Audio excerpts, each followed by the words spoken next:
At my son's wedding, his mother-in-law said loud enough for everyone to hear, "That's not a mother, that's a mistake in a dress." The bride laughed and clapped like a seal at feeding time. But my son didn't laugh. He stood up, called off the wedding in front of everyone, and did something that destroyed their family fortune the next day. Where are you watching from today? Drop your location in the comments below and hit that like and subscribe button.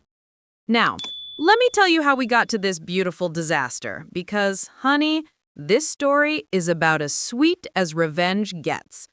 6 months before that glorious train wreck of a wedding, I was living my quiet little life in Cedar Falls, Iowa, thinking my biggest problem was whether to plant tulips or daffodils in my front garden.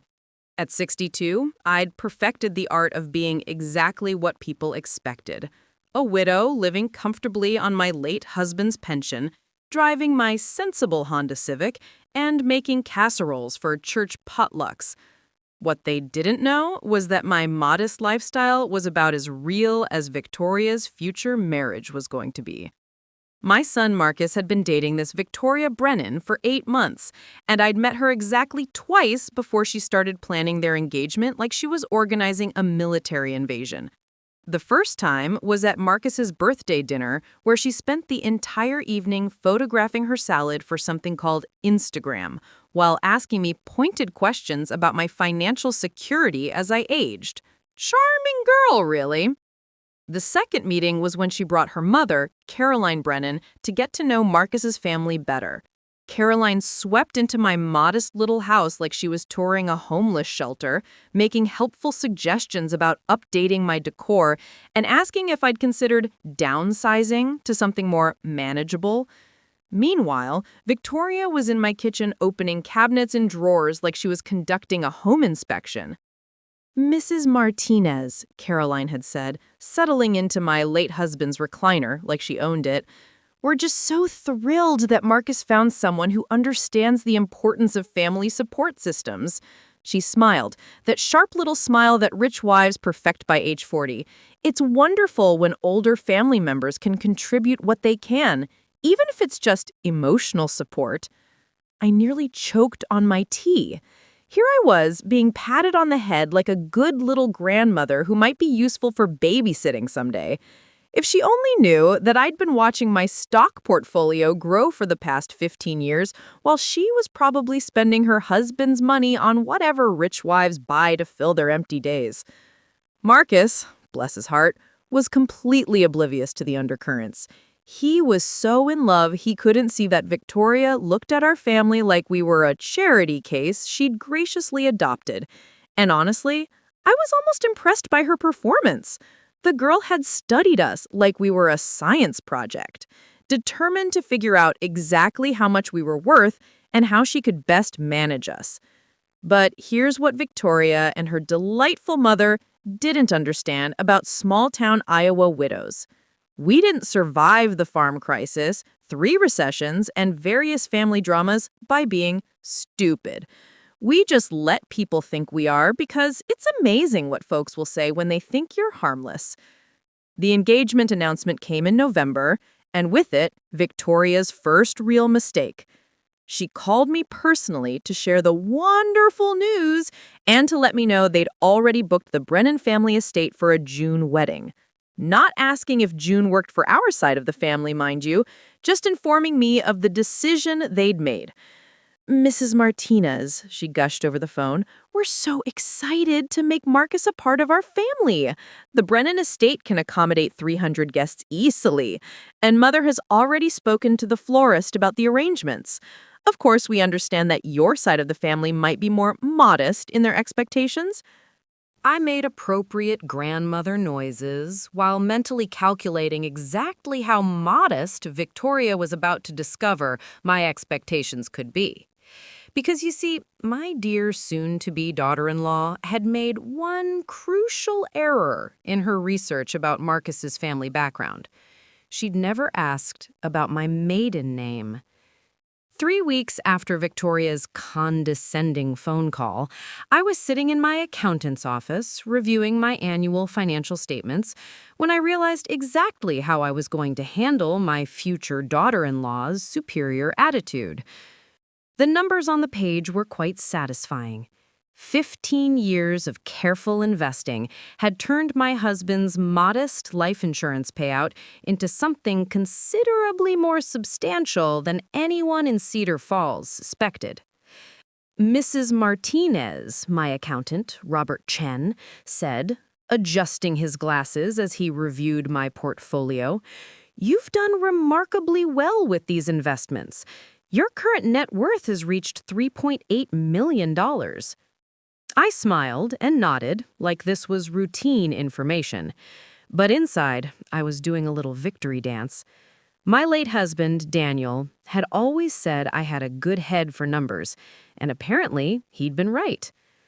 While everyone assumed I was living on his pension and Social Security, I'd been quietly building a fortune that would have made Victoria's mother soil her designer panties.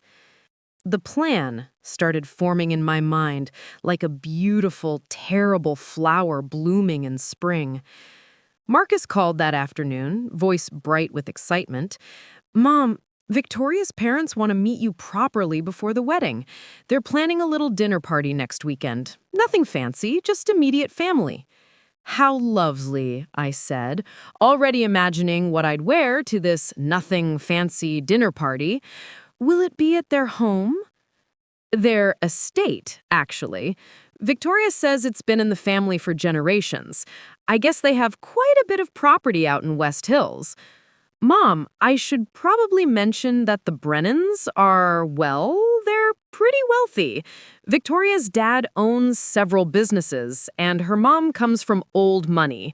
I don't want you to feel uncomfortable or anything." Sweet boy. He was actually worried about me feeling out of place among rich people. If he only knew that I'd been getting investment advice from the same financial advisors who manage portfolios for half the wealthy families in Iowa. "I'm sure I'll be fine, dear," I assured him. "I'll just be myself." And that was exactly what I intended to do. The Brennan estate turned out to be one of those sprawling colonial mansions that screamed, "My great-grandfather made this fortune during the Industrial Revolution, and we've been coasting on it ever since." The circular driveway could park a dozen cars, and the front garden looked like something from a magazine spread about gracious living. I pulled up in my Honda Civic behind Marcus's modest Toyota, both of us looking like we'd gotten lost on the way to the servants' entrance. Victoria emerged from the front door wearing what I suspected was a $500 cocktail dress, her smile so bright it could have powered the house's exterior lighting. "Mrs. Martinez," she called, air-kissing me like we were long-lost relatives. "Welcome to our family home. Mother and Daddy are so excited to meet you properly." I'll bet she had. Dinner was served in a dining room that could have seated 20 people comfortably, though it was just the 6 of us around one end of their mahogany table. The conversation flowed like expensive wine, with Caroline and Richard sharing stories about their recent trip to Europe, while Victoria hung on every word like they were recounting the secrets of the universe. "We just adore traveling," explained Caroline, cutting into what I suspected was very expensive steak. "Last year, we did the Mediterranean, and this spring we're planning something special for Richard's 60th birthday, perhaps a private villa in Tuscany." "How lovely," I said, taking a sip of wine that probably cost more per bottle than most people spend on groceries in a week. "Travel is so broadening." Victoria leaned forward eagerly. "Mrs. Martinez, Marcus mentioned you've never been outside the Midwest. We were thinking that after the wedding, you might enjoy visiting us when we take trips. You know, as family." The condescension was so thick you could have cut it with the silver butter knife sitting beside my plate. Here they were, generously offering to include the poor little small-town grandmother in their glamorous lifestyle, probably expecting me to weep with gratitude at their charity. That's very thoughtful, I replied, wondering how they'd react to learning that I'd been considering buying a vacation home in Florida with my investment returns. But the real show began when Richard started talking about his business empire: 3 car dealerships, 2 restaurants, and what he called various other investments that were apparently doing quite well.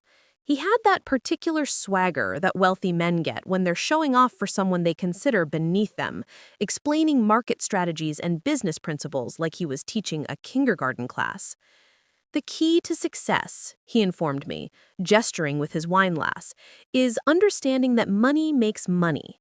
Most people never figure that out. They work for wages their whole lives instead of making their capital work for them. I nodded thoughtfully, as if this was the first time I'd ever heard such wisdom, while mentally calculating that my portfolio had probably outperformed his various investments by at least 15% over the past 3 years.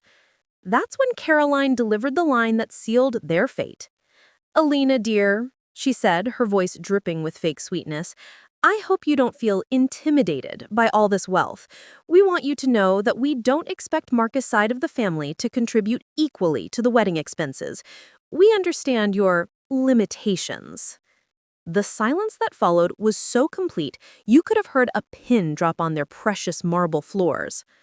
The moment Caroline Brennan finished explaining my limitations to me, I felt something shift inside my chest. It was like a door slamming shut on the last 15 years of playing the humble widow, and another door opening onto something much more interesting. "How considerate of you," I said, setting down my wine glass with what I hoped was appropriate gratitude. I wouldn't want to overextend myself financially. Marcus looked mortified, and I almost felt sorry for him.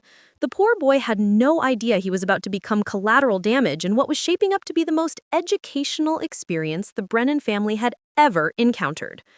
Victoria jumped in quickly, probably sensing the temperature drop in the room. "What Mother means is that we want everyone to be comfortable. We've already handled the major expenses, and we understand that different families have different circumstances." Different circumstances, right.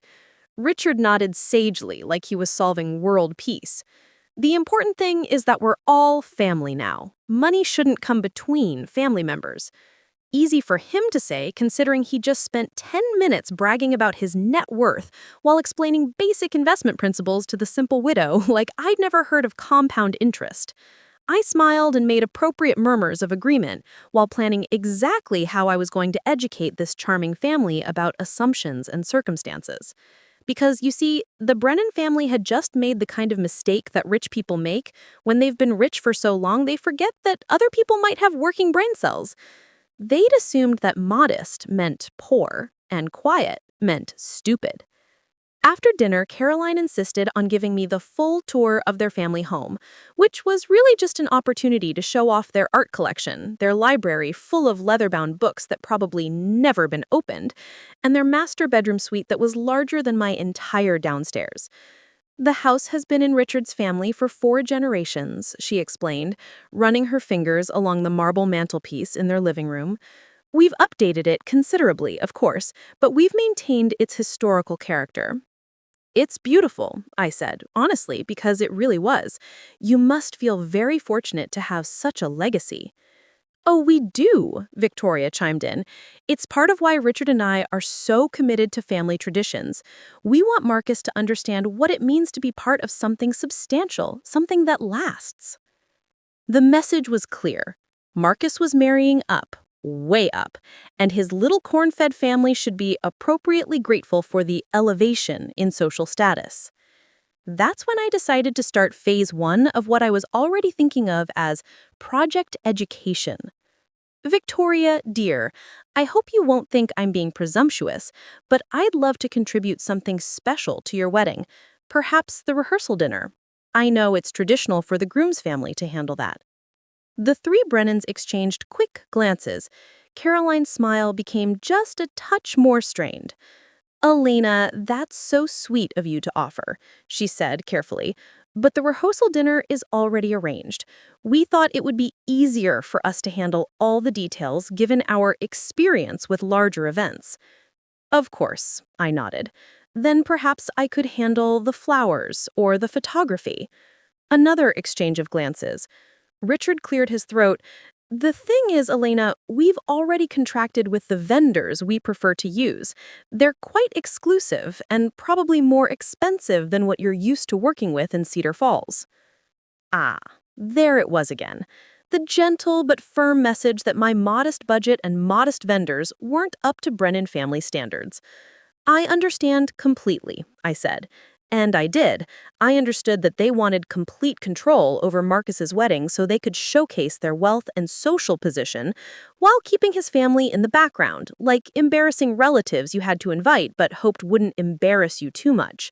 What they didn't understand was that they just handed me the perfect opportunity to demonstrate exactly what Elena Martinez was capable of when properly motivated. Well then, I continued sweetly, perhaps I could give Marcus and Victoria a wedding gift instead, something that might help them start their new life together. Victoria's eyes lit up like a slot machine hitting jackpot. I could practically see her calculating how much the poor widow might be able to scrape together for a wedding gift. That would be lovely, Mrs. Martinez. Honestly, just having your blessing means the world to us. But the development company was still looking for additional investors to help fund the purchase. Investors with ready cash and a willingness to move quickly. The kind of investors who might want to buy out smaller stakeholders like Richard Brennan before the big payday arrived. I spent that entire evening on the phone with lawyers and business managers, putting together what was going to be Marcus's wedding gift and Victoria's education in the difference between appearing wealthy and actually being wealthy.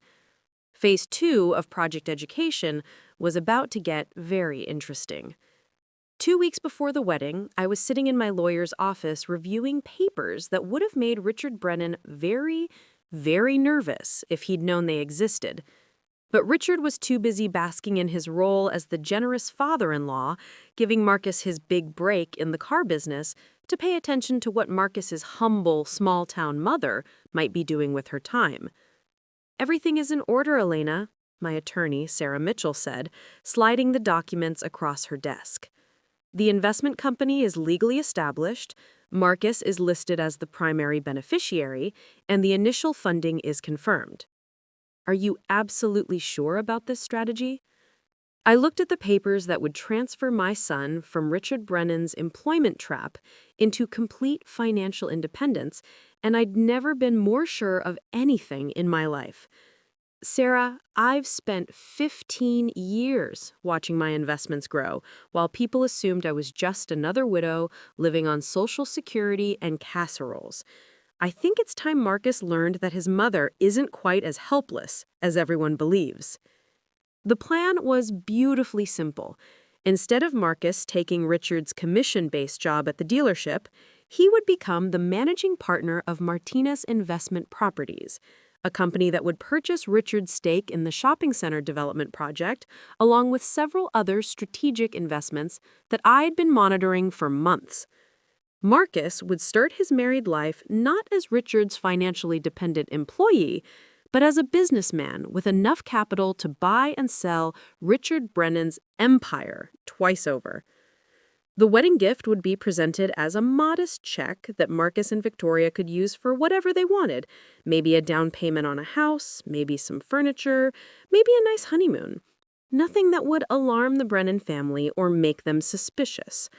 What they wouldn't know until several months after the wedding was that the modest check would be backed by a business structure that would make Marcus independently wealthy within 2 years. But first, I had a rehearsal dinner to attend. The Brennan family had indeed handled all the details for the rehearsal dinner, which was being held at the country club where Caroline and Richard were members. The guest list was small, just immediate family and the wedding party, which meant I would be spending the evening being graciously tolerated by people who considered me a charity case. I spent considerable time choosing my outfit for this particular performance.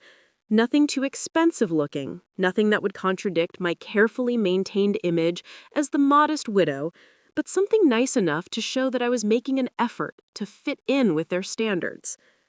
I settled on a simple navy dress from a nice department store, paired with my grandmother's pearl necklace, the one real piece of jewelry I wore regularly because it looked appropriately sentimental and modestly valuable.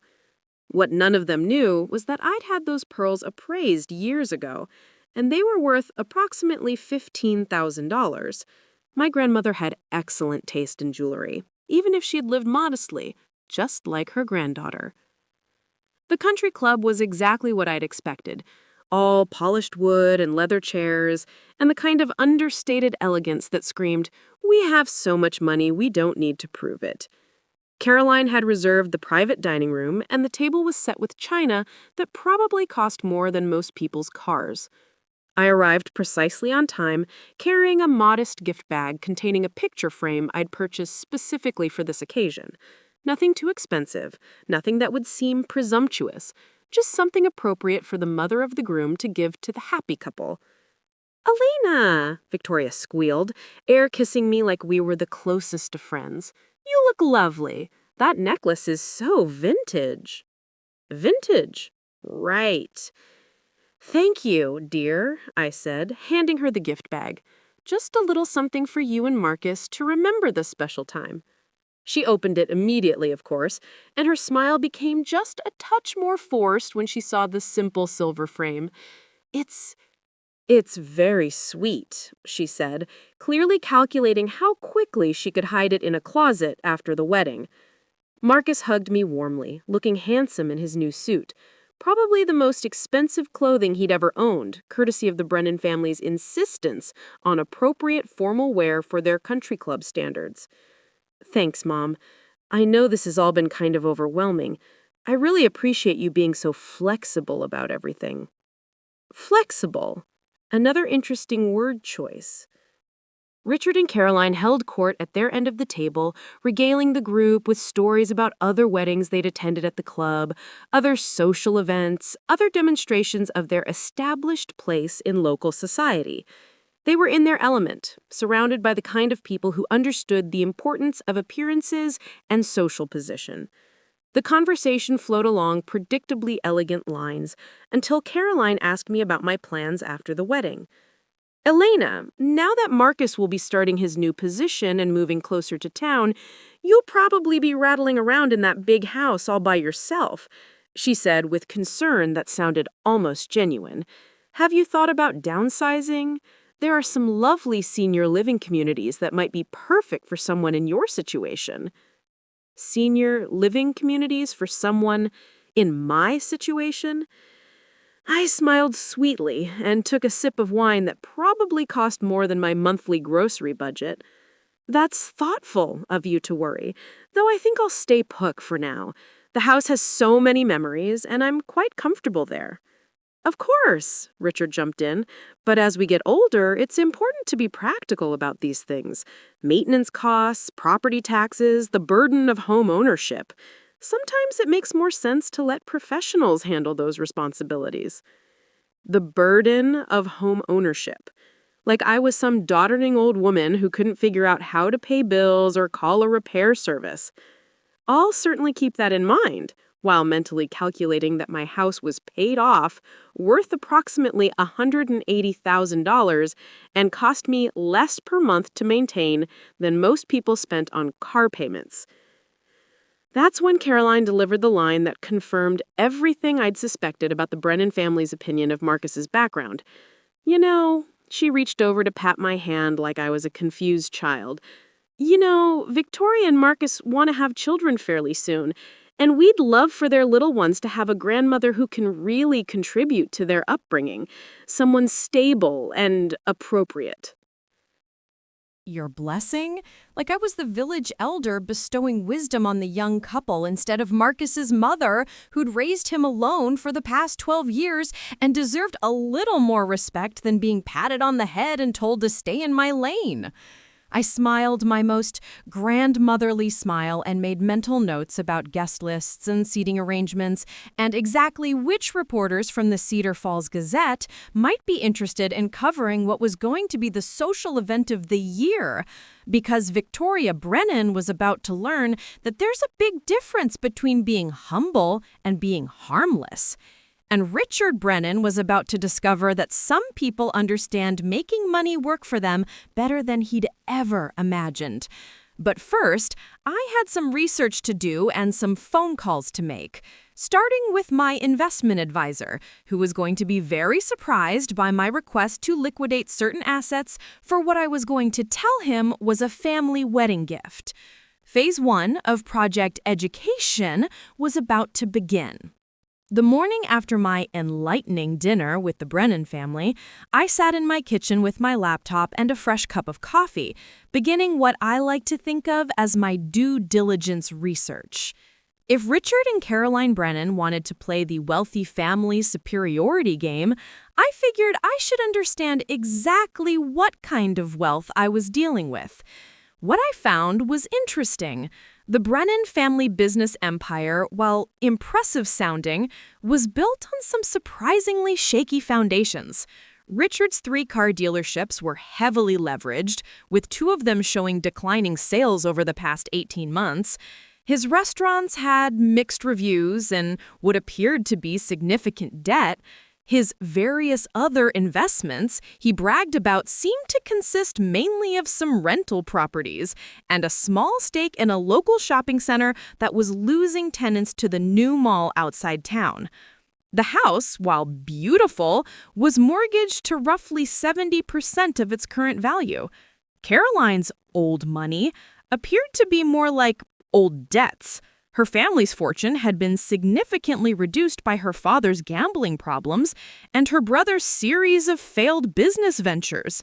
The Brennan family was wealthy, certainly wealthier than most people in our area, but they were what my financial advisor would call house rich and cash poor. They had assets, but they also had substantial monthly obligations and what appeared to be a lifestyle that required constant cash flow to maintain. This information made me smile in a way that probably wasn't very Christian, but I'd stopped worrying about being perfectly Christian around the time Caroline Brennan explained my limitations to me. I called Marcus that afternoon to check in about wedding plans and to fish for a little more information about his future in-laws. "Mom, I have to ask," Marcus said, after we'd covered the basics about guest lists and menu choices. "You seemed a little quiet at dinner last night. Is everything okay? I know the Brennans can be overwhelming." "Overwhelming, that's one way to put it." "They seem like lovely people," I said carefully. "Very successful. Victoria's lucky to have grown up with such advantages." "Yeah, it's pretty intimidating sometimes. Marcus is always talking about business deals and investment strategies. I feel like I need to take a finance class just to keep up with the conversation." "Has Victoria talked about your plans after the wedding? Where you'll live, career goals, that sort of thing?" "Actually, Richard offered me a position at one of his dealerships, sales manager, with the possibility of working my way up to part ownership eventually. It's a huge opportunity, Mom. Way better than anything I could get with my current experience." I felt a chill run down my spine. Of course, Richard had offered Marcus a job. Nothing like having your son-in-law financially dependent on you to ensure family loyalty. "That sounds generous," I said. "It is. Victoria says Richard really likes me, that he sees potential in me. The only thing is, the salary is mostly commission-based to start, and they want us to move closer to town so I can be available for weekend sales events and evening customer appointments." "Closer to town?" "Yeah, they found this apartment complex about 20 minutes from the dealership. Victoria says it's really nice, and since I'd be making more money eventually, we can afford the higher rent." Eventually. Always eventually with people like the Brennans. Meanwhile, Marcus would be working for commission, living paycheck to paycheck, and completely dependent on Richard's continued goodwill for his financial survival. "Have you signed anything yet?" I asked. "Not yet. Richard wants to wait until after the wedding to make it official. He says it's bad luck to mix business with family celebrations. Or maybe Richard wanted to make sure the wedding happened before he locked Marcus into an employment contract that would give him complete control over my son's future. That evening, I called my investment advisor with a very specific request. Robert, I want to liquidate $500,000 from my portfolio. I know that's a significant chunk, but I have something important I want to do with it. There was a long pause. Elena, that's quite a substantial withdrawal. What did you have in mind? We've talked about being careful with large expenditures that might impact your long-term security. Don't worry, I assured him. This is an investment in my son's future. I want to give Marcus and his fiancée a wedding gift that will really set them up for success. What I didn't tell Robert was that the gift was going to set them up for success in ways that Victoria and her family would never see coming. Because while the Brennan family had been busy being condescending and superior, I had been researching more than just their financial situation. I had also been looking into Richard's business practices, his competitors, and the local commercial real estate market. And I'd found something very, very interesting.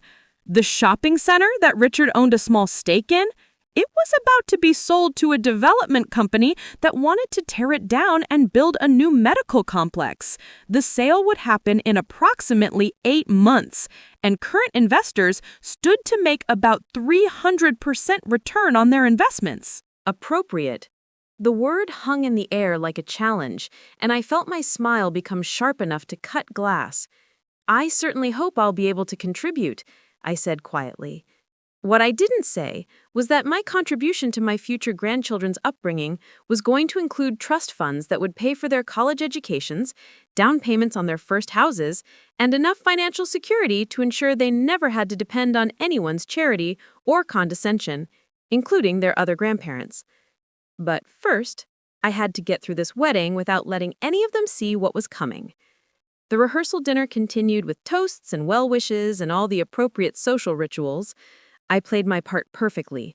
The grateful, small-town mother-in-law, humble and appreciative of the Brennan family's gracious acceptance of Marcus into their social circle.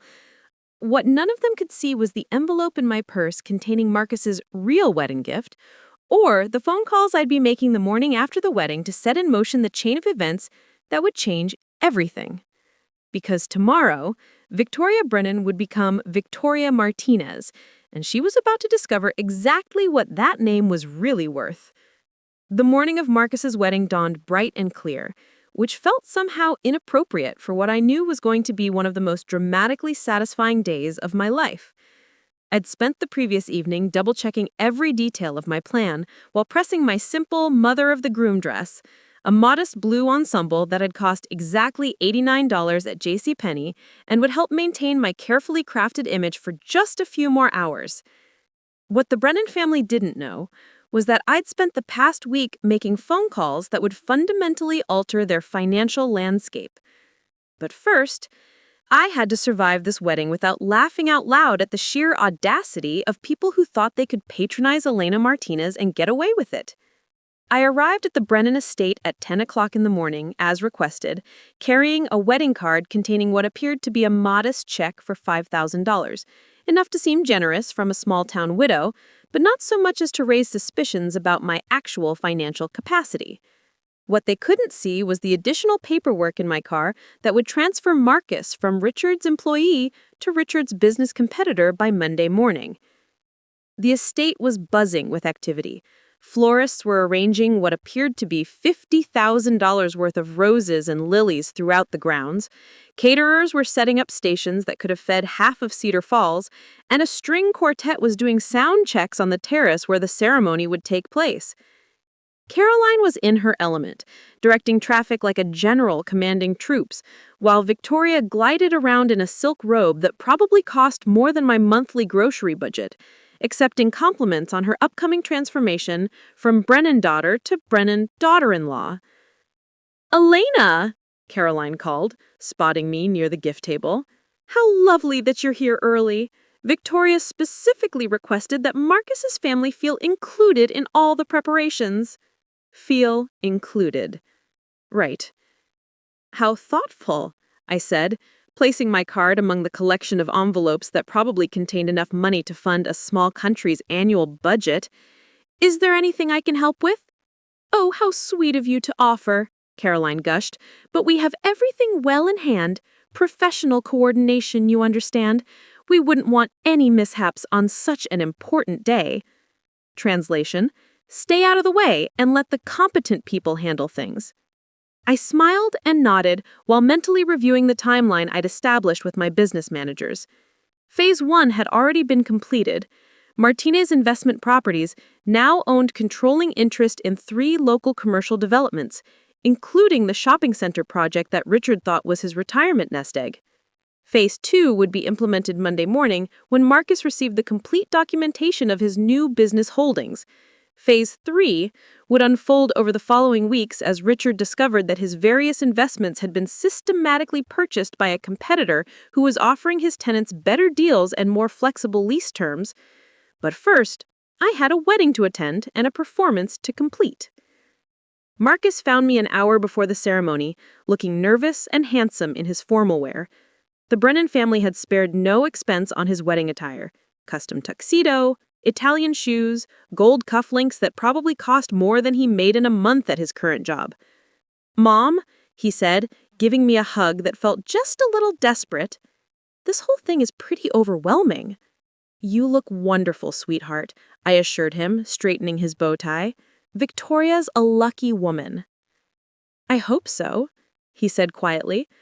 "Sometimes I feel like I'm not good enough for all this, like I don't belong in their world." My heart broke a little bit for my son, who'd been systematically convinced by the Brennan family that he should be grateful for their acceptance rather than confident in his own worth. "Marcus," I said firmly, "you belong anywhere you choose to belong. Don't let anyone convince you otherwise." He smiled, but I could see the uncertainty in his eyes. The Brennan family had done a thorough job of making him feel like the poor relation who'd lucked into their golden circle. That was about to change in ways that would surprise everyone, including Marcus. The ceremony was set to begin at 4 p.m., giving everyone time to complete their preparations and work themselves into the appropriate emotional state for what Caroline kept calling the social event of the season. I spent the afternoon observing the Brennan dynamics with the clinical interest of someone who studied their opponents and found them predictably shallow. Richard held court with other wealthy guests discussing business deals and golf games, while Caroline showed off her daughter's elaborate wedding dress to anyone who would listen. Victoria herself was the picture of bridal perfection, floating through the preparations like a princess who never doubted that the world would arrange itself around her desires. None of them paid much attention to Marcus's simple small-town mother, sitting quietly in her corner, wearing her modest department store dress, and watching everything with the kind of patient attention that comes from knowing exactly how a story is going to end. At 3:45, I took my designated seat in the front row, family section, naturally, but carefully positioned so that I wouldn't interfere with the photographer's shots of the important relatives. The string quartet began the processional music, and I watched my son take his place at the altar, looking like a man who was about to commit his life to a family that saw him as a charity project rather than an equal partner. That's when Caroline Brennan made the mistake that would cost her family everything they thought they owned. She was standing near the gift table, chatting with her sister about wedding expenses, when she spotted me in my front row seat. I watched her expression change as she took in my modest dress, my simple hairstyle, my complete lack of obvious wealth or social status. And then she said the words that sealed her family's fate, speaking just loud enough for several nearby guests to hear clearly. "Look at that poor thing, sitting there in her little discount dress, trying so hard to look appropriate. That's not a mother, that's a mistake in a dress." The words hit me like a physical slap. But what followed was even more revealing. Victoria, overhearing her mother's comment as she approached for her final pre-ceremony photos, actually laughed and clapped her hands together like Caroline had made the most amusing observation. "Mother, you're terrible," Victoria giggled. "But honestly, she does look like she got lost on the way to a church potluck." That's when Marcus, who had been adjusting his boutonniere nearby, went completely still. I watched my son's face change as he processed what his bride and future mother-in-law had just said about his mother. The uncertainty disappeared, replaced with something much harder and more determined than I'd ever seen in his expression. And that's when I knew that maybe, just maybe, I'd raised him right after all. What happened next unfolded like a beautiful, terrible flower blooming in fast motion. Marcus walked away from the altar, his face set in an expression I'd never seen before, and headed straight for the microphone that had been set up for the ceremony readings. The string quartet faltered to a stop as Marcus tapped the microphone, the sound echoing across the elaborately decorated terrace where 200 guests had gathered to witness his wedding. Victoria, still holding her bouquet and wearing her $15,000 dress, looked confused rather than alarmed. This was some kind of romantic surprise she hadn't been informed about. "Marcus, darling," she called out, her voice bright with artificial cheer. "What are you doing? The ceremony is supposed to start." He looked at her for a long moment, and I saw something die in his expression. "Victoria," he said into the microphone, "5 minutes ago, I heard you and your mother discussing my mother's appearance. You called her a mistake in a dress and laughed about how she looked like she got lost on the way to a church potluck." The silence that followed was so complete you could have heard a pin drop on the marble terrace. Victoria's face went white, then red, then white again, as she realized that half of Cedar Falls' social elite had just heard her exposed as the petty, cruel person she actually was. "Marcus, that wasn't, we were just," she stammered, but he held up his hand to stop her. "My mother," Marcus continued, his voice getting stronger, "raised me alone after my father died. She worked 2 jobs to put me through college, never complained, never asked for anything in return, and has been nothing but gracious and supportive about this wedding, despite being treated like an unwelcome charity case by your family." Caroline tried to interrupt, rushing toward the microphone, but Marcus stepped away from her reach and kept talking. "I just realized that I can't marry someone who would mock my mother, and I can't join a family that thinks cruelty is entertaining. So, I'm calling off this wedding right here, right now." The gasp that went up from the assembled guests sounded like a collective intake of breath before a scream. Victoria dropped her bouquet and lunged toward him. "Marcus, you can't be serious. You're ruining everything over a stupid comment." "I'm serious," he said quietly, removing his boutonniere and setting it on the gift table. "And it wasn't a stupid comment. It was who you really are when you think no one important is listening." That's when Richard Brennan made his own crucial mistake. He stepped forward, his face red with embarrassment and rage, and pointed a finger at Marcus like he was disciplining a disobedient employee. "You ungrateful little nobody! We have given you everything. A job, a future, acceptance into our family. And this is how you repay us? By humiliating my daughter in front of our friends?" Marcus looked at him with something that might have been pity. "Mr. Brennan," he said, "you've given me a commission-based job that would have made me financially dependent on your goodwill for the rest of my life. That's not generosity. That's control." I felt pride swell in my chest as I watched my son stand up to people who'd spent months making him feel small and grateful for their attention. But Richard wasn't finished. "Control?" He laughed harshly. "Son, you have no idea what control looks like. You just threw away the best opportunity you'll ever get. You think you can do better than my family?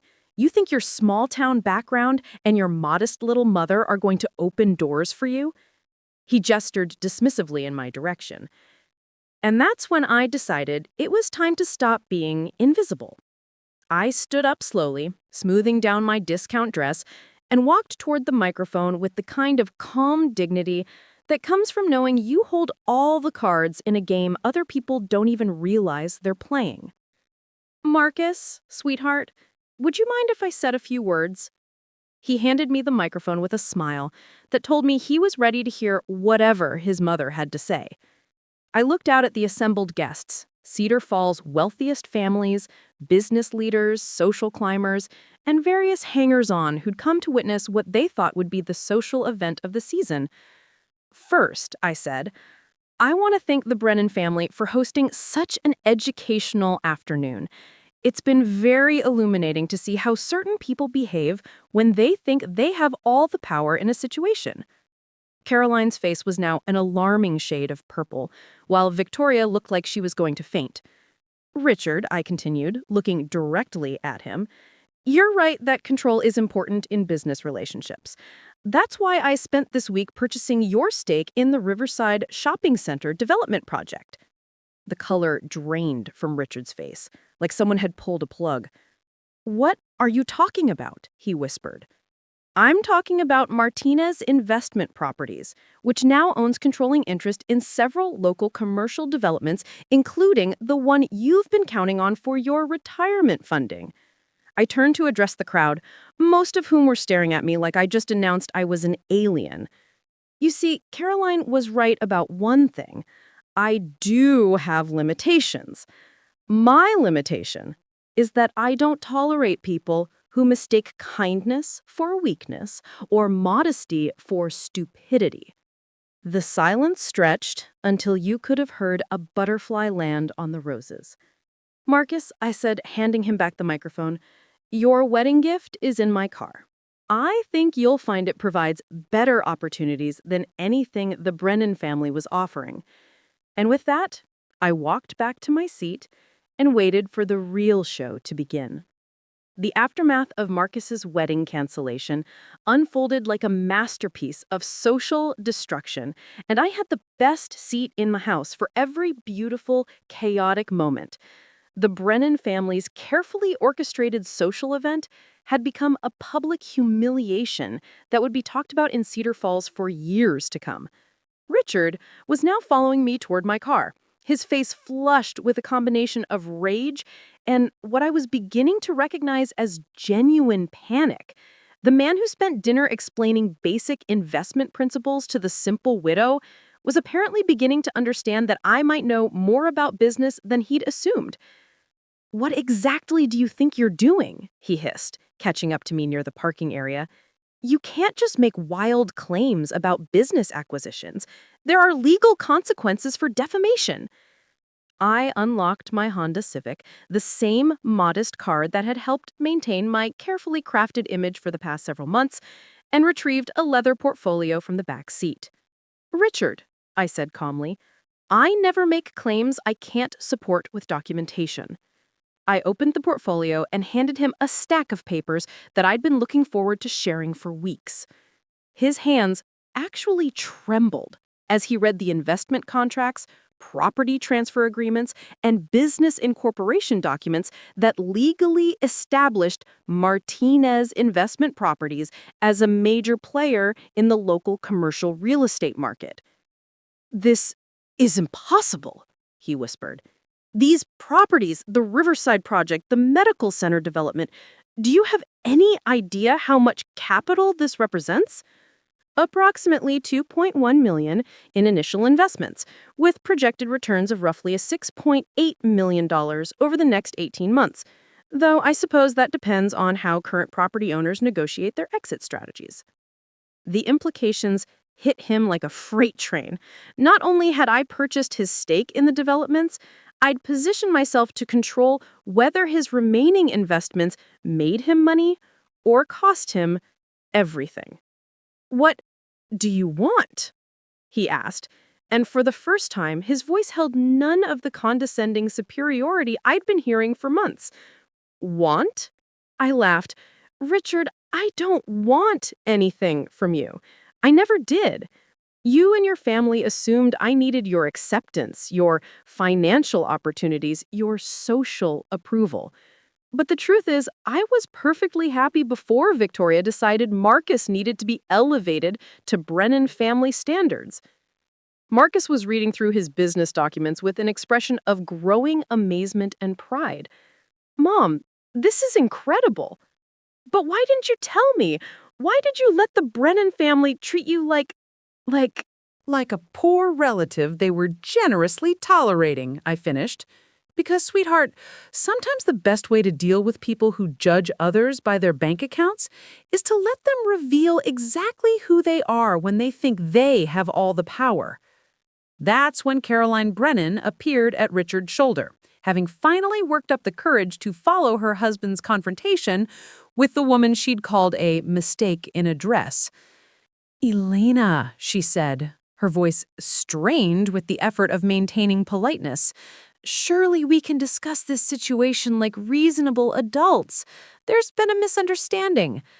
"Has there?" I asked. "What exactly was I misunderstanding when you explained my limitations to you? Or when you suggested I might need senior living assistance? Or when you told me I wasn't appropriate to be a grandmother to Marcus and Victoria's future children?" Caroline opened her mouth, then closed it again without speaking. "The only misunderstanding," I continued, "was your assumption that modest meant powerless and quiet meant stupid." I gathered my papers and closed the portfolio with a satisfying snap. "Marcus," I said, "your business managers will contact you Monday morning to walk you through your new responsibilities as managing partner. I think you'll find the position offers better advancement opportunities than anything the Brennan family had planned for you." As Marcus and I walked back toward my Honda Civic, I could hear Richard and Caroline having what appeared to be an urgent whispered argument about damage control and financial implications. But the real consequences of their assumptions were just beginning to unfold. Monday morning arrived with the kind of crisp autumn clarity that made everything seem possible, and I was sitting in my kitchen with a cup of coffee and the Cedar Falls Gazette when my phone started ringing. The first call came at 7:43 a.m., and by 8:15, I'd fielded 6 different conversations with reporters, business associates, and what appeared to be half the local social circle, wanting to know if the rumors about the Martinez investment empire were actually true. The 7th call was from Marcus, and his voice contained a mixture of excitement and bewilderment that made me smile. "Mom, I just left the meeting with the business managers. This is insane! Do you realize what you've built?" "I have some idea," I said modestly, though I was feeling quite proud of 15 years' worth of careful financial planning. Martinez Investment Properties doesn't just own the properties you told Richard about. There are office buildings, retail spaces, development projects. Mom, this company is worth almost $4 million. $4.2 million as of last Friday's valuation, I corrected, though that should increase substantially once the medical center expansion is completed. You've been sitting in this house making casseroles for church potlucks while secretly running a real estate empire? I wasn't running an empire, sweetheart. I was building your future. There's a difference. The 8th call came while Marcus and I were still talking, and I recognized Richard Brennan's number on my caller ID. "Marcus, I need to take this call. Why don't you come over for lunch and we can discuss your new business responsibilities?" I answered Richard's call with what I hoped was appropriate politeness. "Good morning, Richard. How can I help you?" "Elena," his voice was strained, like he'd been awake all night. "We need to talk. Can you meet me at my office this morning?" "I'm sorry, but I have a very full day planned," I said truthfully. Between reporters calling for interviews and Marcus's business orientation, my schedule was completely booked. "This is about the Riverside development," Richard said urgently. "There are things you don't understand about the legal implications of your acquisitions." Such as the environmental impact studies that haven't been completed yet, such as the zoning restrictions that could delay the project by years, such as the financial liabilities you've just inherited by buying into these properties. I sipped my coffee and waited for him to continue. Elena, I'm trying to help you here. These investments aren't as secure as you think they are. There are risks involved that could cost you everything. How thoughtful of you to be concerned about my financial security, just like you were concerned about my ability to handle home ownership when you suggested I move to senior living. That's not what this is about. Isn't it, Richard? You spent months treating me like a confused old woman who needed your family's guidance and protection. Now that you've discovered I understand business better than you assumed, suddenly you're worried about my financial well-being? The silence stretched long enough for me to take another sip of coffee. What do you want, Richard? Finally asked, his voice defeated. I want you to stop treating people like they're disposable, based on your assumptions about their bank accounts, I said. I want your wife to think twice before she calls someone a mistake in a dress at their son's wedding. And I want Victoria to understand that cruelty has consequences. And if the family apologizes, if we try to make things right with Marcus, Richard, I said gently. Marcus called off his wedding yesterday because he finally saw who your family really is when you think no one important is watching. An apology isn't going to change that reality. So what happens now? I looked at my kitchen window at the modest house and tidy garden that had camouflaged one of the most successful investment strategies in Cedar Falls history. Now, I said, you learn to compete with Martinez Investment Properties in the local commercial real estate market. I hear competition is good for business. Elena, please, we can work something out. Some kind of partnership arrangement. Our families don't have to be enemies. We are not enemies, Richard. Enemies would require me to consider your family important enough to actively oppose. What we are is competitors. I heard him take a shaky breath on the other end of the line. The Riverside project, the medical center buyout. You could make millions from those deals. Yes, I could. Marcus will, actually, since he's the managing partner. And my stake in those projects will be worth whatever Martinez Investment Properties decides to offer when we negotiate the consolidated sale to the medical center. Market rates, of course, though. Market rates can vary significantly depending on how motivated sellers are. The implications hung in the air between us like a sword suspended by a thread. How motivated do I need to be? Richard asked quietly. That's when I realized he still didn't understand what had actually happened. He thought this was about money, about business negotiations and profit margins. He thought I'd built a real estate empire to compete with his wealth. Richard, I said, this was never about your money. This was about respect. Your family spent months making Marcus feel like he should be grateful for your acceptance, like he wasn't good enough for your daughter, like I wasn't appropriate to be in your social circle. But we welcomed Marcus into the family. You offered him a commission-based job that would have made him financially dependent on your continued goodwill. You planned to control his future by controlling his income. That's not... Yes, it is. And when you discovered that Marcus's mother wasn't the poor widow you assumed, your first instinct was to threaten me with legal consequences and try to manipulate me with warnings about financial risks. I finished my coffee and set the cup down with a soft clink. The difference between us, Richard, is that I spent 15 years building wealth to create opportunities for my son. You spent years using your wealth to control other people. Elena, wait! I continued. Marcus is picking up his new company car this afternoon. Martinez Investment Properties provides its managing partner with appropriate transportation for business meetings.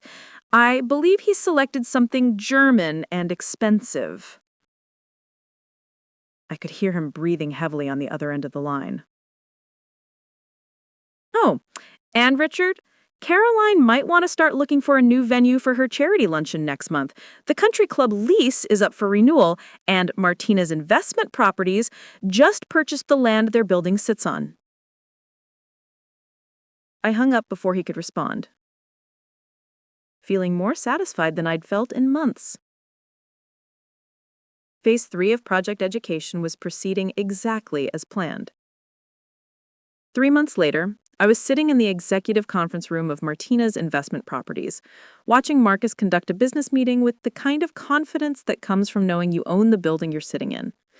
The offices were modest, but professional. I'd insisted on tasteful rather than ostentatious, because the Brennan family had taught me the difference between having power and needing to display it. The medical center expansion is ahead of schedule. We should be ready for the final property consolidation by early spring, which puts us roughly 6 months ahead of our initial timeline. Our lead contractor nodded approvingly. The Martinez Group's approach to project management has been impressive. Having all the properties under unified ownership eliminated most of the coordination problems we usually face with multiple stakeholders. I smiled from my seat at the back of the conference room. The Martinez Group, Marcus's idea for branding our various business holdings, had grown beyond even my initial projections. What had started as my revenge against the Brennan family's condescension had evolved into a legitimate business empire that was transforming commercial development in our area. Mrs. Martinez, the contractor continued, your initial vision for coordinated development has saved us approximately 18 months of negotiation and permitting delays. The efficiency gains alone have increased the project's profitability by roughly 30%. Thank you, though Marcus deserves the credit for implementation. I'm just the founding investor. Which is true, though it didn't capture the full satisfaction of watching my son grow into a businessman who could buy and sell Richard Brennan's empire twice over. After the meeting ended and our partners left, Marcus and I reviewed the quarterly financial reports that showed Martina's investment properties was now worth approximately $7.8 million and growing. Mom, I still can't believe you planned all of this while letting everyone think you were just the modest widow making casseroles. The casseroles were real, I pointed out. I do actually enjoy cooking for church events. But the rest of it, the 15 years of investment planning, the business strategy, the timing of the Brennan family takedown, you orchestrated all of it? Not all of it. Victoria's cruelty was entirely her own contribution to the situation. Marcus leaned back in his executive chair, a much nicer piece of furniture than anything Richard Brennan had in his downsized office space across town. Speaking of Victoria, he said, I heard she and her mother moved to Caroline's sister's house in Des Moines. Apparently, the Brennan family finances were more precarious than anyone realized. I made sympathetic noises, though I wasn't particularly surprised. When Martina's investment properties had bought out Richard's stakes in various developments, we'd paid fair market value. But fair market value for a motivated seller facing potential bankruptcy was considerably lower than what Richard had probably hoped to receive. And Richard's still running the car dealerships, but I heard he had to sell the estate. They're renting something much smaller now. Marcus paused. Do you ever feel bad about how things worked out for them? I considered the question seriously. Did I feel bad that the Brennan family had lost their social status, their financial security, and their sense of superiority over other people? I feel bad that they chose to treat people with cruelty and condescension, I said. The financial consequences were their own choices. I simply gave them the opportunity to compete in a market where their assumptions about other people's capabilities turned out to be wrong. Mom, can I ask you something? Of course. Why didn't you ever remarry? With your intelligence, your financial acumen, your ability to build all this, you could have had any life you wanted. The question caught me off guard because it touched on something I rarely allowed myself to think about. Marcus, I had the life I wanted. I had you. I had meaningful work. I had financial security and the freedom to make my own choices. Not everyone needs a partner to feel complete. But weren't you lonely? Sometimes, I admitted, but loneliness is temporary. Self-respect is permanent. I'd rather be lonely than settle for someone who didn't value what I had to offer. Marcus smiled, like the Brennan family didn't value what our family had to offer? Exactly like that. My phone buzzed with a text message, and I glanced down to see a note from my real estate agent. The small house I'd been quietly considering, a charming cottage near the lake with a garden perfect for someone who'd earned the right to slow down and enjoy life, had just had its offer accepted. Marcus, I have some news. I'm thinking about selling the house and buying something smaller. Really? Are you sure? That house has so many memories. Good memories, I agreed. But I think it's time to make some new ones. The cottage I'm buying has a guest house that's perfect for visiting grandchildren. Grandchildren? Marcus's eyebrows shot up. Mom, I just called off my wedding 3 months ago. I know, but you're young, successful, and now you own enough property to be very attractive to the right kind of woman. The right kind of woman? The kind who likes you for who you are, rather than who she thinks she can make you become. Marcus laughed. Any other wisdom from the secret millionaire who spent 15 years pretending to be poor? I stood up and smoothed down my dress, a much nicer one than I'd worn to the Brennan family rehearsal dinner, though still nothing flashy. Just this, I said. Never let anyone convince you that kindness is weakness, modesty is stupidity, or quiet strength is the same as powerlessness. And always remember that the best revenge isn't destroying your enemies, it's building something so successful that their opinions become irrelevant. Is this what this was? Revenge? No, sweetheart. This was justice. Revenge would have been cruel. Justice is simply allowing people to experience the consequences of their own choices. Marcus walked me to my new car, a sensible but comfortable sedan that reflected my actual financial position rather than the image I had been maintaining, and gave me a hug that felt like coming home. Thank you, Mom, for all of it, for raising me right, for protecting me from people who would have used me, and for teaching me that real power comes from building something meaningful rather than just having money.